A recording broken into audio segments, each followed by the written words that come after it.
జగన్మోహన్ రెడ్డి గారికి MP seat ఇవ్వాలని 1999లో కూడా 2004లో కూడా ఆలోచించారు. కొన్ని అనివార్య కారణాల వల్ల అది జరగలేదు. అప్పుడు కూడా you can look back into the media news. 2004 ఎలక్షన్లో కూడా Vivekananda Reddy garu was the last person, he was one of the first person to be whose name was declared elections క్యాండిడేట్స్గా. సోనియా గాంధీ గారు నంద్యాలలో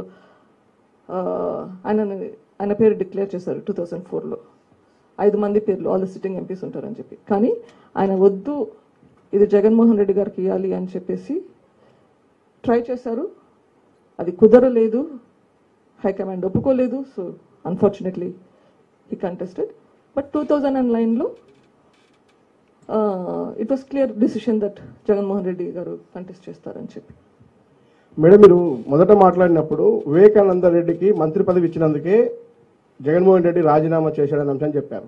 కానీ చాలా స్పష్టంగా రాజశేఖర్ రెడ్డి మరణం తర్వాత ఓదార్పు యాత్రకు కాంగ్రెస్ పార్టీ అనుమతి ఇవ్వకపోవడంతో అతడు రాజీనామా చేసి ప్రజల్లోకి వెళ్ళిన విషయం రాష్ట్ర ప్రజలందరూ తెలుసు.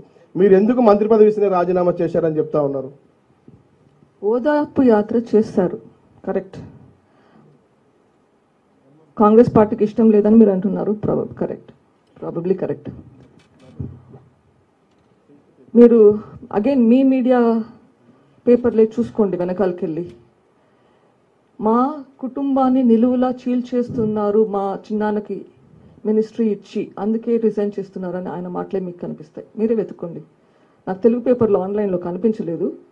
సో ఇంగ్లీష్ పేపర్లలో కొంచెమే ఇన్ఫర్మేషన్ వస్తుంది. మీ ఓల్డ్ రికార్డ్స్ ఉంటాయి కదా మీ దగ్గర, చూడండి. Madam, Ramprasad from big TV.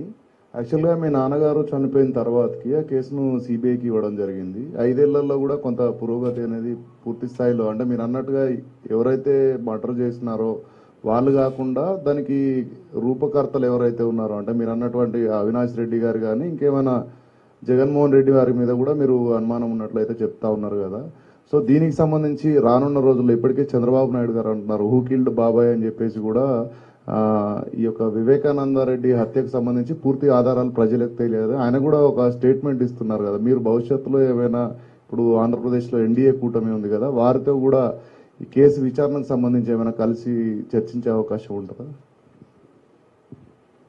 Okay, 5 years is a long time. 5 సంవత్సరాల్లో ఒక దారుణమైన హత్య జరిగితే నిందితులు ఎవరు అని బయట పెట్టి శిక్ష పడకుండా ఉండడం చాలా చాలా అన్యాయం.